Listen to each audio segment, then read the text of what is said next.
ese iby'inkuru y'amafaranga angana n'ibihumbi 7 by'idolari Apostle Mignonne yahaye Pastor Kayanja Robert wo mu Bugande byo wawumvishe icyo bari kubivugaho?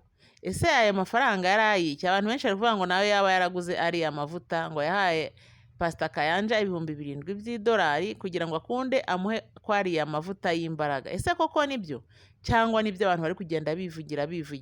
Reba muri iyi video uyikurikire uyirangize usobanukirwe neza ibijyanye n'ari amafaranga 7 by'idolari Apostle Mignonne yatanze kwa Pastor Robert Kayanja, urebe n'ibyari amavuta atari kuvugwaho rumwe n'abandi bantu bakurikira Apostle Mignonne. Abantu benshi cyane bagumije kuvuga ibintu bitandukanye ku mavuta umukozi w'Imana Apostle Mignonne yaba yarahawe na Pastor Kayanja Robert wo muri Uganda. Ese koko ni ukuri byabayeho? Ese byagenze gute? Ese ubundi ayo mavuta ni amavuta bwoko ki? Ni ubuto, ni amamesa, ni ibihwagari, ni bwoko ki? Ese ubundi mu by'ukuri ni iki cyari cyahagurukije umukozi w'Imana Apostle Mignonne kikamujyana muri Uganda Pastor Kayanja? Ibyo bintu byose abantu barabyibaza. Ese ubundi ayo mavuta yasanze mu rusengero kwa Pastor Kayanja cyangwa ayo mavuta bayazanye uko Apostle Mignonne ahageze? Ese Pastor Kayanja Robert koko asanzwe ari umukozi w'Imana ufite amavuta, afite imbaraga z'umwuka wera, akiza abarwayi, akora ibitangaza, koko arayafite?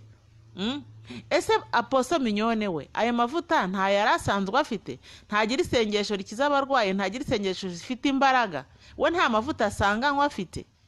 None se Pastor Robert Kayanja niwe ufite amavuta akomeye ku ya Apostle Mignonne, noneho Mignonne akaba yaragiye gushaka amavuta afite imbaraga arutaye. Abantu rero ni ngombwa ngo bave mu rujijo. Kurikira ino video yose urebe mu by'ukuri uko Apostle Mignonne yagiye mu rusengero rwa Robert Kayanja, uko byagenze, ibyabereyemo, uko iby'amavuta byaje nuko byakozwe, na nyuma yo guhabwa ayo mavuta ese Apostle Mignonne yahindutse muntu ki? Yakoze iki kidasanzwe? Kurikira iyi video yose ubone ukuri, hanyuma rero ujye noneho abantu nibavuga iby'amavuta ya Apostle Mignonne nawe uzabona uko bisobanura ubihagazeho. But they were not finished. Nenga tejagwa. Someone was building something here. Waliwo yali azimba ekifo awanga. Another one something here. Mulala ina kyazimba wali awalala. Another something here. Mulala nga ina kyazimba awalala. But they have not finished. Nenga tebyagwa. I don't know what they were building. Simanyi kye bali bazimba. Opposite those structures. Okuliraana ebizimbe ebyo. There is an open place. Waliwo ekifo nga tekirimu kintu kyonna. Big open place. Wagazi ate nga wakalu tewali muntu. And I saw you walking on it. Nkulabye ng'otambulako. Amen. And I saw you walking on it. Nkulabye ng'otambulako. And the construction began. Ne batandika okuzimba mu kifo ekyo. And inside, Wanda. I don't know whether you know the place. You will see when you go. You will exactly see the place. You know the place. You know where the place is. Yeah, 3 stories. There is like this floor. And the third balcony.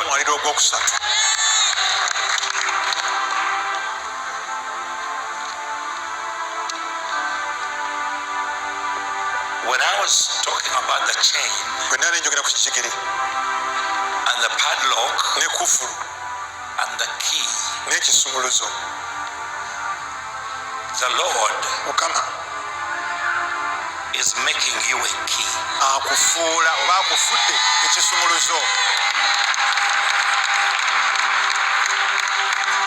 He's making you a key. You will open many padlocks. ojja kugula kufulu nyingi.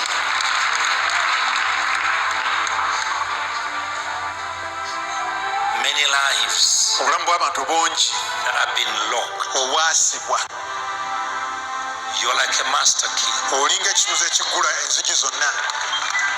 You will open. ojja kugulawo. You will open. ojja kugulawo. You will open. ojja zigula. Something incredible. ekintu Of ekitakkirizika. course, it will cause a lot of little fights, kijja kuleeta enkaayana okulwana okutonotono. but that's all they can be. naye kye basobola okukomako. The victory is going to be for the country, for the nation. obuwanguzi bujja kuba bwa ggwanga lyonna.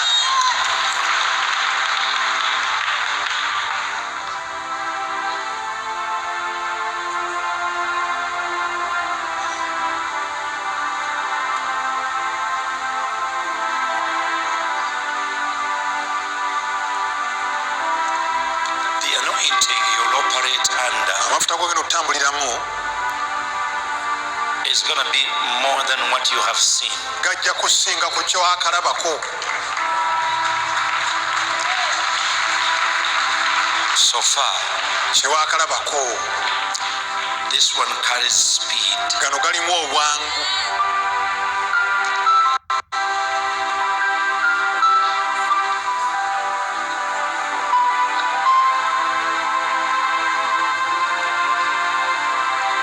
Oh, Jesus. Oh, yesu.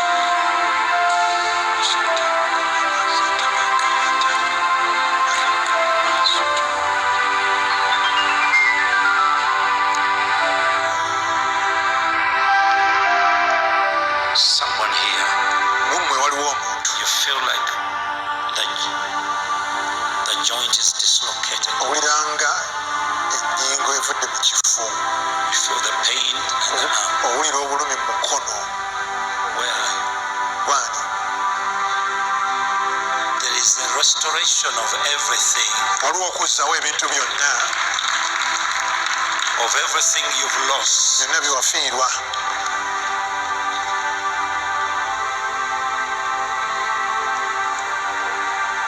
There is a restoration of everything. byonna byewafiirwa babizaawo.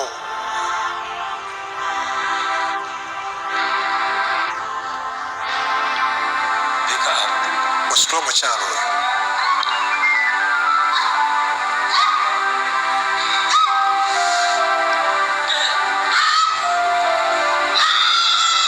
There is a restoration waliwo okuzzaawo of everything. okw'abintu byonna.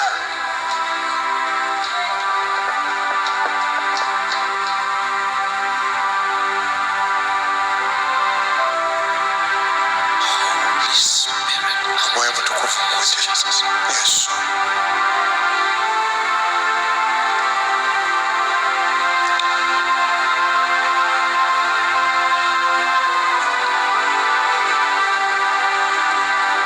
What you've been praying for, kyobadde osabira. what you've been looking for, kyobadde onoonya. what you've been asking God to do, kyobadde osaba katonda okukolera. He has given you the grace to do it. akuwadde ekiso kikola. He gives you the anointing to do it. akuwa amafuta kikola. Pastor, musumba put your hand here. teeka engalo mu bakuli y'amafuta.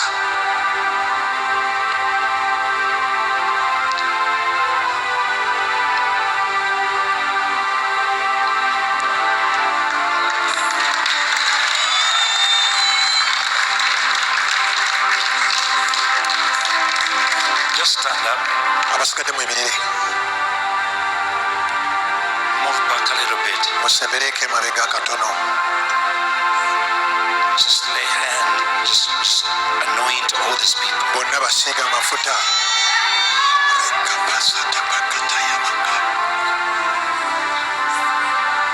Raboshata Ragisha. Ricoshete Regisha. Ricosoto Korobosheta. Ripedeshete Kereboshata. Radoshete Kerebosheta. Rideshete Kerebosheta.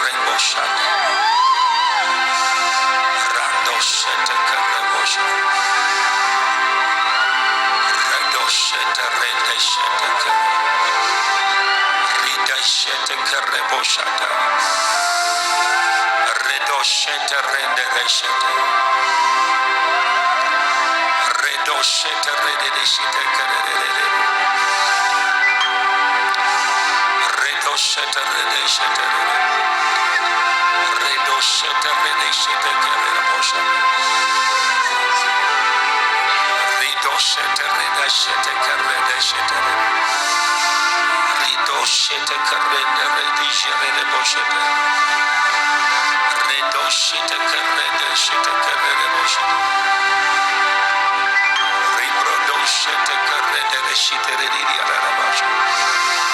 Sherre bosha tarando robo shebrene shete. Redo shete rende kishete rende. Rando roshete kerere boshite kerere bosha. Rado shete kerere bosha. Rado shete rende bosha. Oh, rande shete kerere bosha. Redo jabrede jebre kosha tararadash. Redo jibrede keshete kerere borshete rende shete. Redo jambrede jebre koshite rende bosha. Rado jibre keshete kerere bosha tararadash. Ribo jibrede shete kerere bosha. Ribo jabrede shete kerere bosha. Librede jebre kosha tarado shete. Ribo jibre keshete rende yara shata. Glory to God, glory to God. Glory to God. Holy, holy, holy Lord God Almighty. Marabo shete rende shete rebo shete. Rebo shete kerebo shata rebo shete. Rebo jibra kashete rebo shete.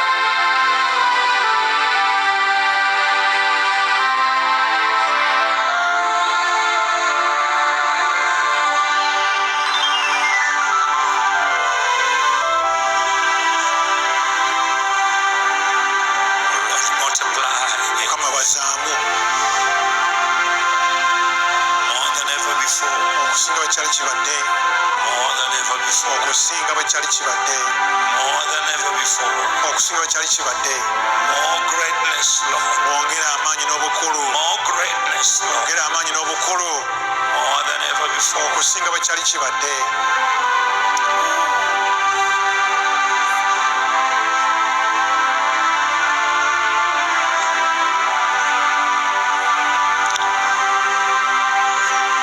And you deserve the glory and the honor. Lord, we lift our hands in worship as we praise your holy name. You deserve the glory.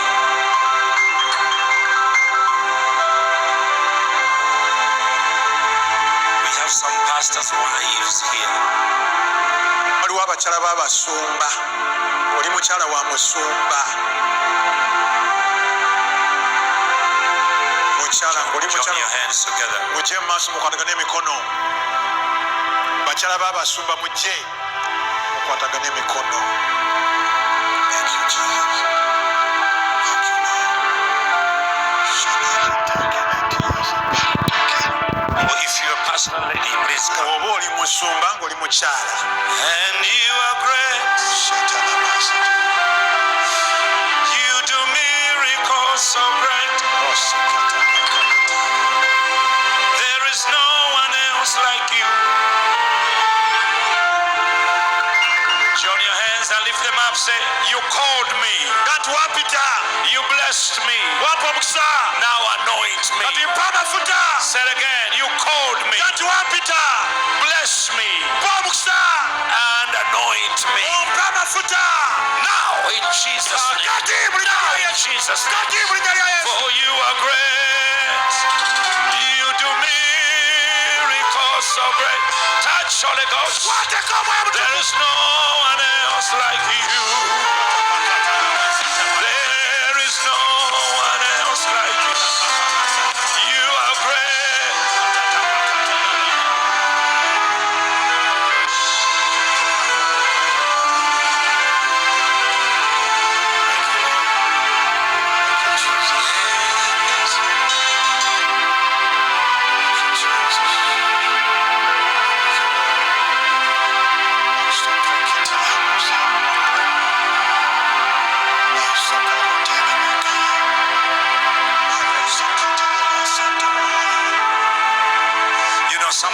Sometimes pastors' wives, bakyala b'abasumba waliwo kibatuukako when my wife mukyala wange could not conceive yali tasobola kufuna olubuto Look at me. muntunulire for 5 years, myaka 5 everybody was talking. abantu bonna bayogera bingi Even those who don't know her, n'abatamumanyi everybody talked. buli muntu ng'ayogera bye yasanze We were in a papyrus church. twali mu kanisa ya kiwempe Everybody talked. abantu bayogera People sometimes even think oluusi abantu balowooza that you are the one who kills the man's anointing. nti gwotta amafuta g'omusajja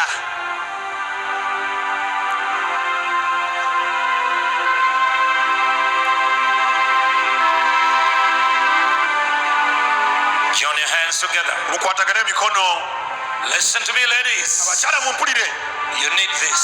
gano ogeetaaga You need the anointing. weetaaga amafuta You need the anointing that breaks and destroys yokes. gamenya ne gazikiriza ebikoliko No more poverty. tekyali No bwavu more sickness. tekyali ndwadde No more people tekyali bantu speaking ill of you. kwogerera amafukuule May the anointing increase on your life. geyongere ku bulamu bwo Now call on the name of Jesus 7 times. ta yesu emirundi 7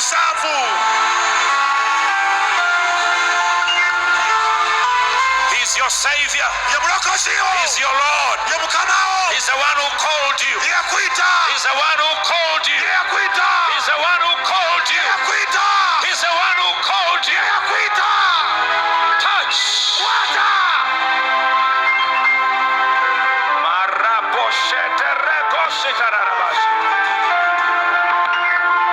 From today you are blessed. kuva leero oli wa mukisa From today you are anointed. leero olina amafuta From today you have major leero breakthroughs olina breakthrough ez'amaanyi in your ministry and your life. weerezaabo ne famire yo n'amakaago Now laugh. kati museke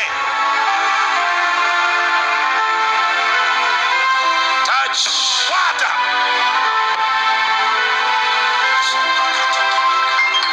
Oh, you are great. You do miracles so great. There is no one else like you. Just laugh. This is your day. olunaku lwoseka May God give you major breakthrough. mukama akuwe breakthrough ez'amaanyi Your ministry will be strong. obuleeza bujja kuba bw'amaanyi Your marriage will be strong. obufuba bujja kuba bw'amaanyi Your children will be abaana strong. bajja kubeera b'amaanyi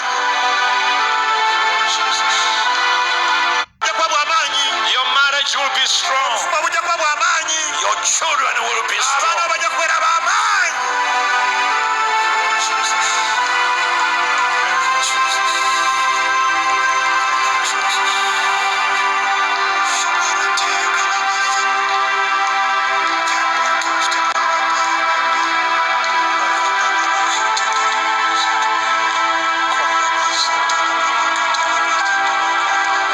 Oh, Jesus. yesu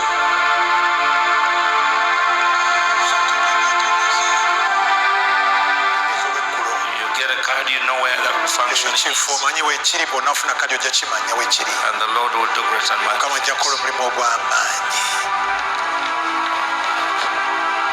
I believe this is the hour. ekigeze n'esaawa The Lord has a word for you, somebody. mukama alina ekigambo ky'omuntu wano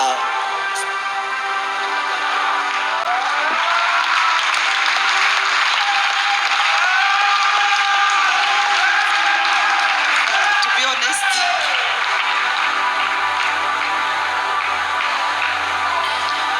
you can't have words after the father. ntago wabona icyo uvuga nyuma y'uko umubyeyi yavuze Yeah, he has spoken. yatubwiye I'm just going to share just experience as your sister, yeah? ngiye kuganira namwe nka mushiki wanyu Yeah, because, yeah, I cannot. ntabwo nabona icyo mvuga I'm going to... ntabwo nabona icyo mvuga nyuma Mbega ni ukuvuga ariko mbega sinunganira I'm not coming sinunganira Enrico. I'm not coming to compliment what he has said no ahubwo nta kintu mfite ngo nukugira ngo ndafite ijambo Imana yampaye ariko inyuma ye twakira ibintu byose biduhaza. I have what God has given me, but after him we have received everything that we ariko need. kubera ko ampamagaye, But because he is called me, reka mvugire ijambo rivuga riri ku mutima. let me just share what's on my heart. Nimubyemera murabyemeza amashi. If you allow, I will listen from your applause. Let's thank God for the word, for the impartation. Reka dushimire Imana ijambo ndetse no gukorwaho byabayeho. Yeah, Paul said in Romans, Paulo yaravuze mu Roma, he said, I will come to you aravuga ngo nzaza muri mwe to impart you, for impartation. kugira ngo ngende mbakoraho. So we thank God for the apostolic anointing. Rero turashimira Imana amavuta y'ubuhanuzi y'intumwa. Yeah, but God spoke to me Ariko Imana yavuganye nanjye, 3 days ago yavuganye nanjye iminsi 3 ishize when I came here. ubwo nazaga hano. Yeah, I said, how am I going to say it? Nibazaga uburyo ndi bubivuge, But I think I have that boldness. ariko nkeneye ubwo bushizi bw'amanga. Yeah, we speak. Okay, I had the jet lag. I did not follow today. But nari maze iminsi everything mu the women rugendo, of God said, I will follow tomorrow. sinakurikiye uyu munsi, ariko ibintu byose abaja Uwiteka bavuze ejo nzabikurikira, Yeah, even our pastors. ndetse n'abapasitori bacu. So I honor you. Ndabubaha cyane So mwese. God spoke to me Rero Imana yavuganye nanjye, about the East Gate. ivugana nanjye ku irembo ry'iburengerazuba. So when our dad was speaking about the gates, Ubwo papa yavugaga ku marembo, and God said, you are in. Imana irambwira ngo urimo, You are in. urimo. So I'm just going to share. Ngiye kuganira namwe Yeah, you gusa. know we spoke about the Holy Spirit. Twavuze ku mwuka wera kare, The river that was coming from the temple. na wa mugezi wavaga mu And rusengero it was coming from the altar. kandi wavaga ku gicaniro. And it was facing the east. Wari umugezi warebaga Please iburasirazuba. say, talk to your neighbor. It's facing the east. Mbwira mugenzi wawe ngo urareba It iburasirazuba. was facing the east. Warebaga iburasirazuba, And the east kandi iburasirazuba is the glory of God. ni ubwiza bw'Imana, It's the power of God. ni imbaraga z'Imana. So God started talking to me about the east gate. Rero Imana yatangiye iganira nanjye ku irembo ry'iburasirazuba. Yeah, we spoke about prayers. Twavuze ku masengesho, Yeah, to fight resistance. kurwanya ibiturwanya. Yeah, I know people, men and women of God spoke about it. Nzi ko abagabo, abagore n'abakozi b'Imana bose babivuzeho. Prayers, Gusenga, power of seed, like yourself involving yourself. imbaraga z'imbuto, wowe ubwawe uba imbuto. So today, for the East Gate, I'm going to say about the power of offering. Ku irembo ry'iburasirazuba ndashaka kuvuga ku mbaraga z'ituro. I just want to hear you. Ndifuza kubumva. You resemble of what you offer. Usa n'icyo utura.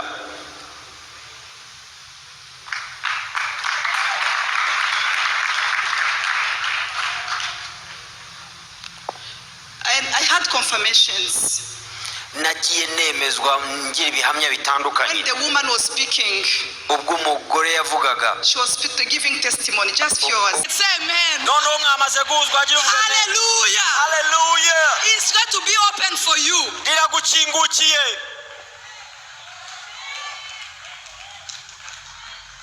Hallelujah. Haleluya. Glory to Jesus. Icyubahiro ni cya Yesu. Glory to Jesus. Icyubahiro ni cya It Yesu. was open for Jesus. Ryakingukiye Yesu. Wise men saw it from the east. Abagabo b'abanyabwenge baribonera iburasirazuba. They say we are going to follow this star. Baravuga turakurikira iyi nyenyeri. And what happened? Icyabaye, Herod Herodi violated it. yagerageje kubipfukirana. Yes, they went to the Herod place. Mu nzira bagiye ijya kwa Herodi, So barriers came. hari inkomyi zaje And they are coming from the east. kandi zituruka You iburasirazuba. have been waiting for your investors, for your supporters, for your helpers. Wari utegereje abagushigikira, abashoramari bawe n'abandi, But they are not reaching you ariko ntibakugeraho because of that gate that is closed. kubera iryo rembo rifunze. For Jesus, they came. Yesu we baraje, So they came. baraje And they went to the Herod house. bajya kwa Herodi. Can I say something? Reka ngire icyo mvuga. Many of us, Benshi muri twe our helpers are on the way. abadufasha bari mu nzira. Guess what? Ariko mva They icyabaye, went to the wrong address. bagiye aho batakwiriye kujya, But now ariko they are going to localize you. noneho bagiye kumenya aho uri.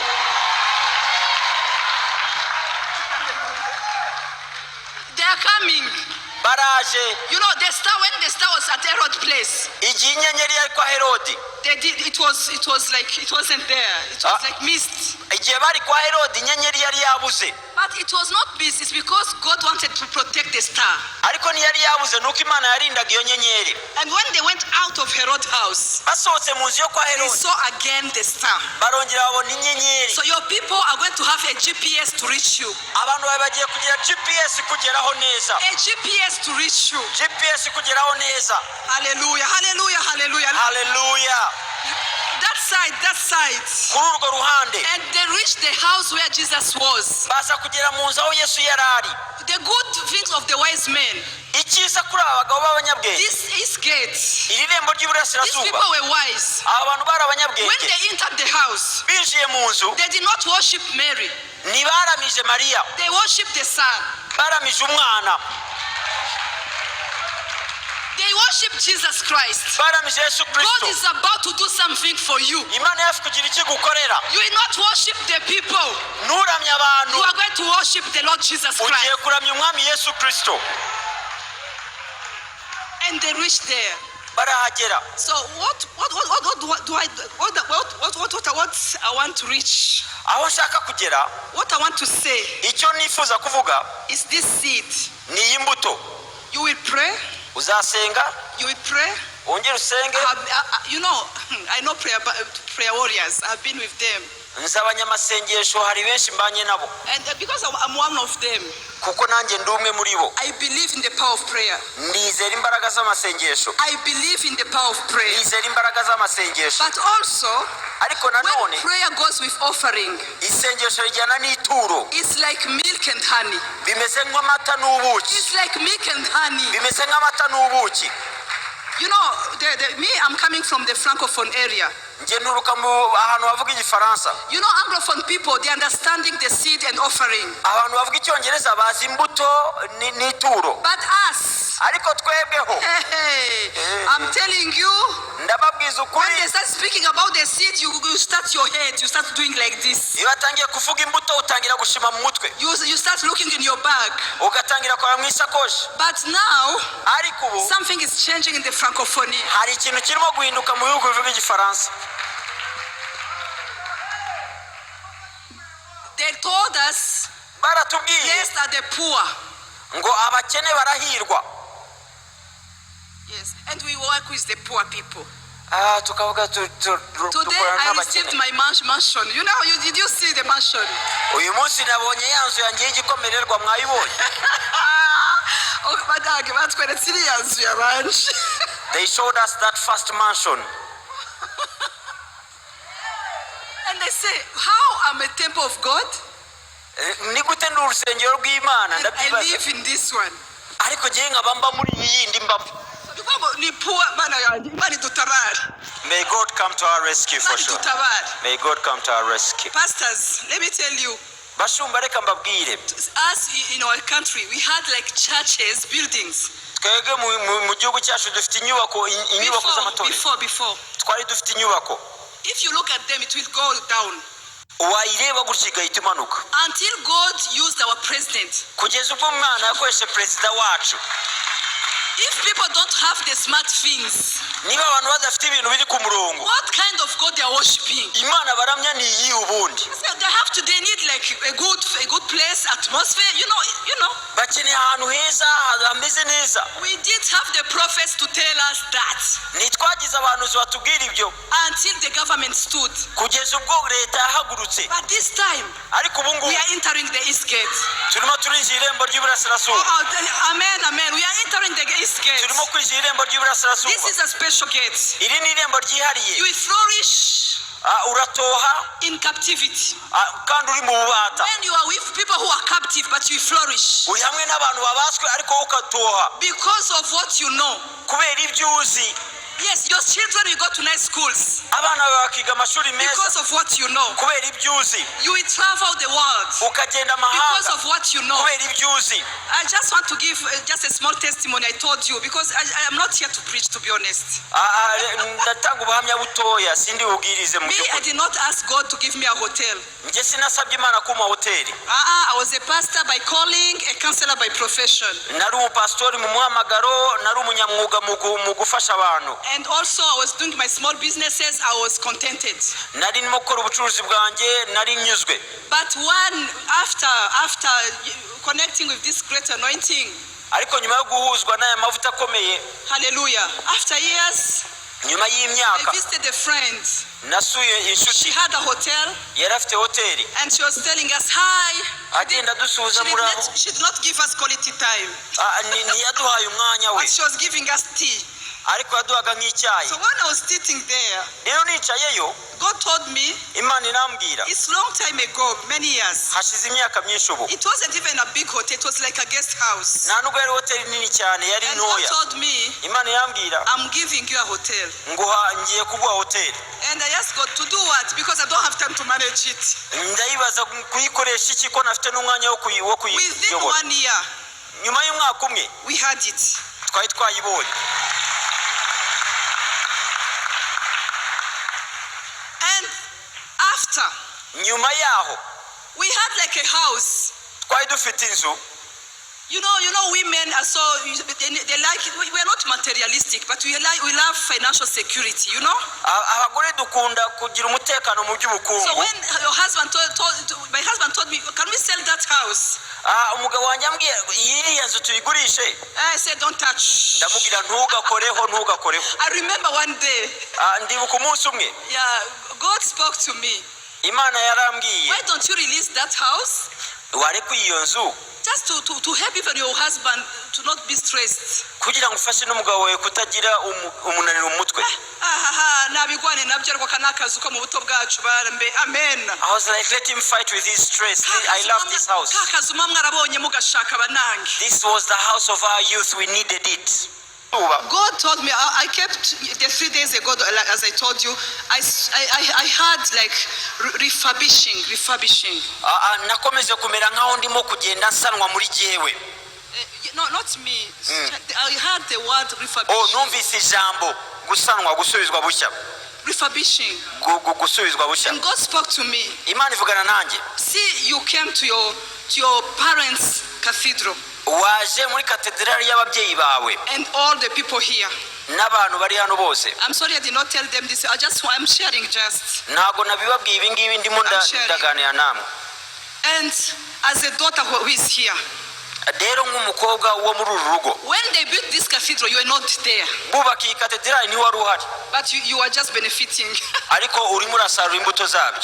You are benefiting. Urimo urasarura imbuto zabyo. I wasn't there. Nanjye sinari imari. I want to see people who were there. Ni bande bari bahari bubaka uru rusengero. You are so blessed.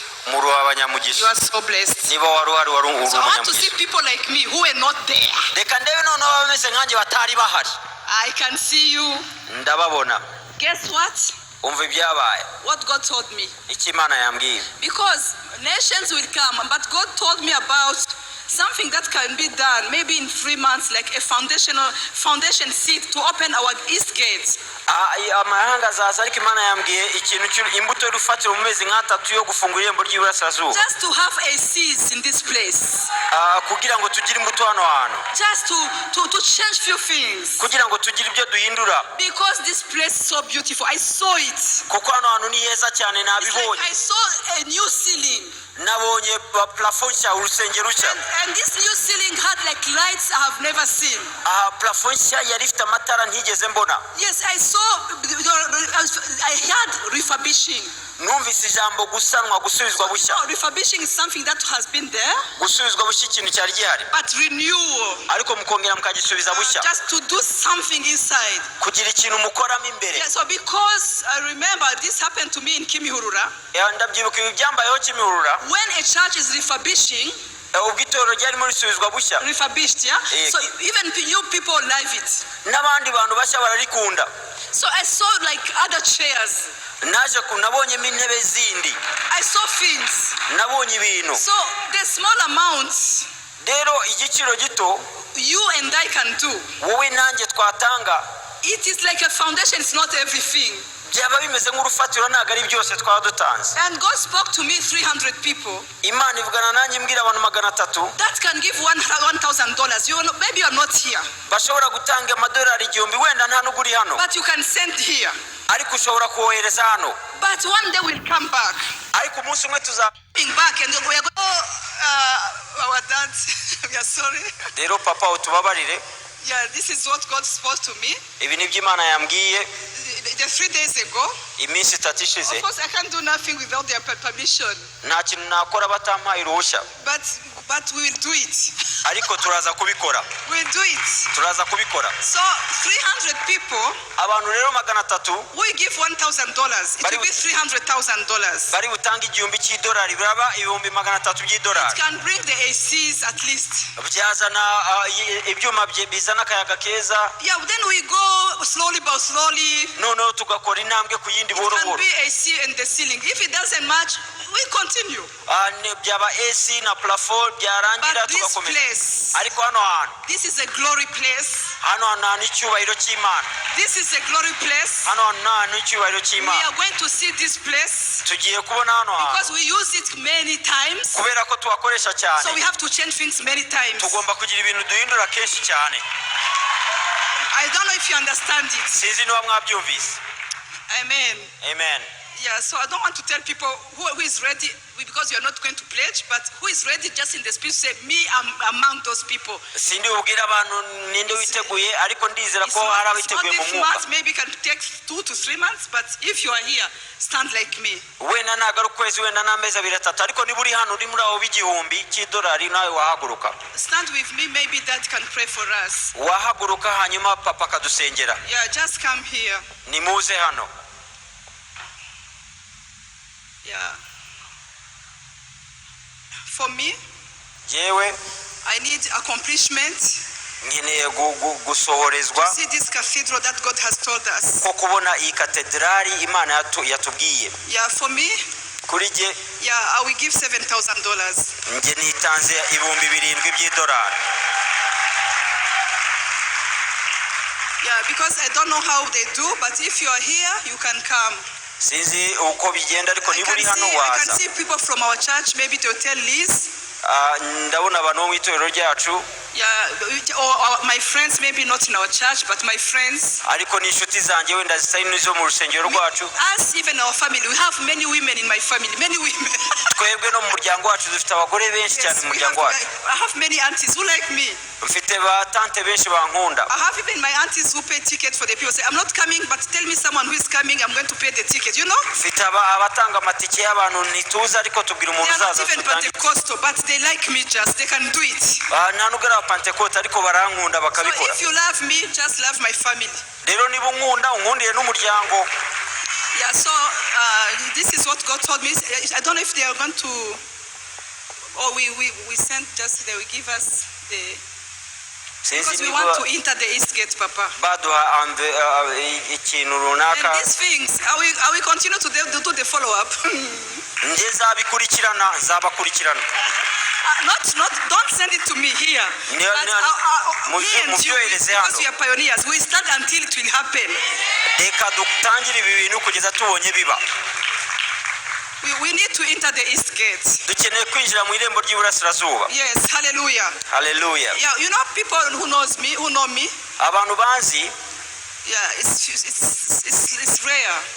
ni gake cyane. But they know that I'm a sower so much, but it's rare that I preach about it. barabizi ko ndi umubibyi cyane, ariko ni gake cyane mbibwirizaho. But this, I cannot leave this place. Now I'm home. It would be a loss if I left this place without doing And this. if I don't obey to the voice of God. kandi nintumvira n'umwuka wera. So if you can do it, and we have some people online, I think they will communicate. hari n'abantu bari kuyakure, wenda baraza kureba uburyo nabo babigeza ku babishinzwe. Thank you so much. murakoze cyane. Just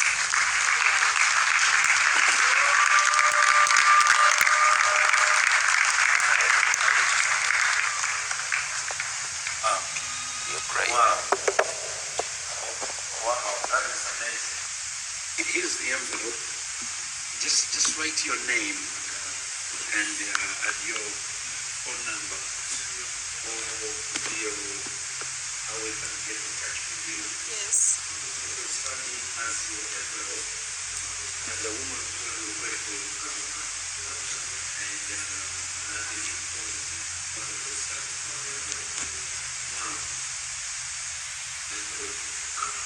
Jessica, if she can come with her daughters, and then I'll come with my sons. So German will be something else. In Jesus' name. What a seed, what a seed. You know, many things I always start. Oh, God is great.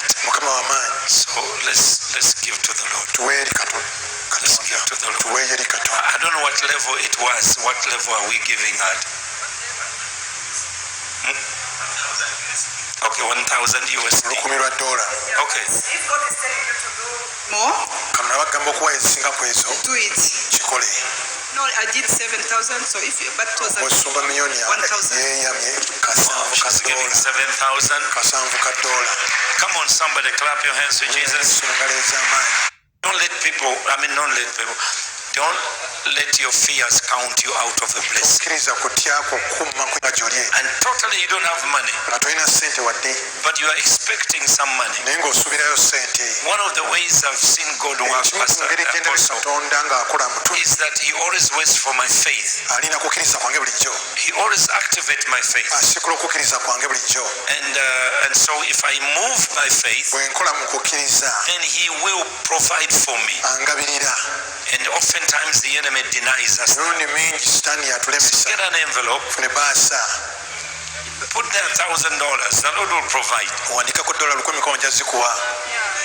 Yes. And no one start walking by 2 feet. We all take one step forward, and then we start walking.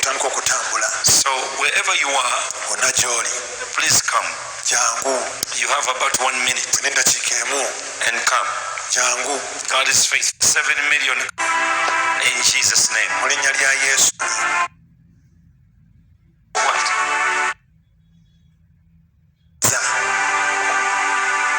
Get the number on the screen.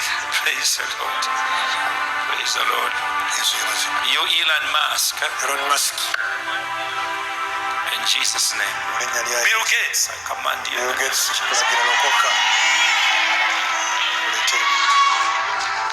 But many of you are going to become billionaires, so you will be able to do this. So let's lift up our seed. Woman of God, you can pray for us. In Jesus, and then we shall place our envelopes here. And I believe God will do I have a small seat here. I remember the age I had when I met Pastor Jessica. My daughter, my firstborn, has that age. And God directed me because I want my children to serve God than me. So I say I would just want to sow for my children. Just it's a small seed to pray for my children. Father, Lord God, in the name of Jesus. Yes, Lord. Yes, Lord. Our children will serve you. Lord, our children will serve you. In Jesus' mighty name. Oh, Lord, they will serve you. And you will anoint them. And they will serve you more than anybody else. We give you praise and glory. In Jesus' name. You know, Pastor Mignonne, you've mentioned the children. I didn't know how to bring it up because we have so many things tonight. And on 22nd, I was talking with Robert Jr. Oh, you're here. So I was talking to him. There is a great move of the Holy Spirit, but also there's a great challenge with children, pastors' children, ministers' children, ushers' children. There are a lot of issues now. So I told him he was planning a meeting in March. I told him bring it close. Bring it close on the 22nd in the morning. It's a Thursday. But let them be at verses. And let them be there, those who can. Those who are not in school. Let them be there. That the Lord will touch them in a special way. And I know it's very, very important that as God is blessing, we don't want our children to be left out. So PKs, preachers' kids, ministers' kids, please 22nd at 10 to evening. Let them come. Let them come. They will be blessed. And then in the evening we shall have the anointing service. In Jesus' name. Yes. Please pray for us. Father, we thank you. Thank you for this seed of obedience. Who are we to do something for your house? We are humbled. We are humbled. We are praying for this beautiful house, this beautiful temple. Many people came. People who are stagnant. People who are sick. They get healed. Hannah came back to Shiloh. As the way we came back here. And she told the priest, I'm that woman. I'm that woman who is standing here. I was crying, but now I'm rejoicing. I'm that woman. But she did not say that only. Women from far, from near, who are going to sow a seed. People will bring enough seeds in this house. People will take care of the details. Engineer. Children of the house, sons and daughters of the house, they stood with Abraham. They stood in the war and in the good time. That's why we are here, Lord. As we are physically here, and others who are not physically here but online, I know this voice. We touch in Norway. We touch in Sweden. We touch in Belgium. We touch in Germany. We touch Dubai. We touch with the good contact, right? The Lord will do great and mighty things.